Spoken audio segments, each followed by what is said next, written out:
after Jesus opened the eyes of one blind man, na baada ya Yesu kufungua macho ya mtu mmoja kipofu, there came a shaking, kukawa na kutingika, a serious shaking in the land. kutingika ambako ni kukubwa katika nchi.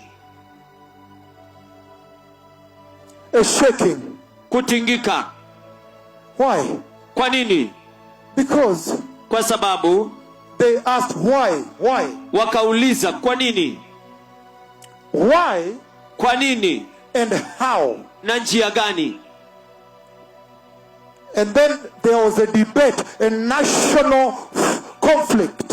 Alafu kukakuwa na mjadala na mgogoro wa kitaifa between the philosophers kati ya wanafilosofia and the theologians na wanatheolojia and the professors of law na maprofesa wa and sheria the commentators of the law na wale ambao wanapeana maoni wa sheria and Jesus na Yesu.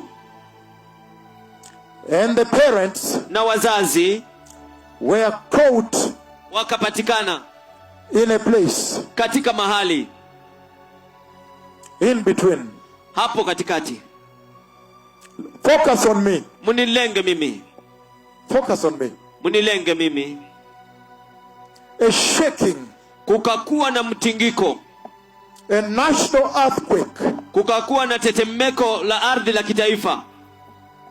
He opened blind eyes. Alifungua macho ya kipofu. So, hivyo when the debate, the fight became serious, wakati mjadala ulipokuwa nyeti na hivyo vita mapigano yakakuwa nyeti, the parents jumped out. Wazazi wakajiondoa.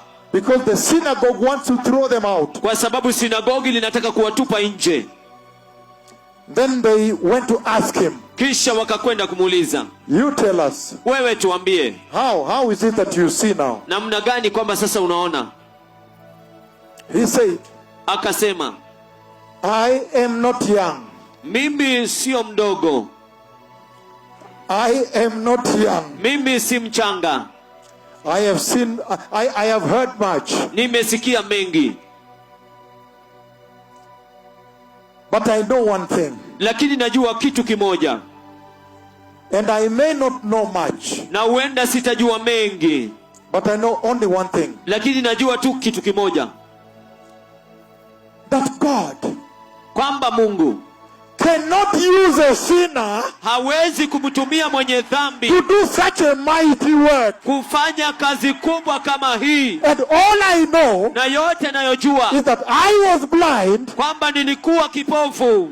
All I know, kile ambacho najua, that I was blind. Kwamba nilikuwa kipofu. Ya kwamba nilikuwa kipofu. Ya kwamba nilikuwa kipofu. But now I see. Lakini sasa ninaona.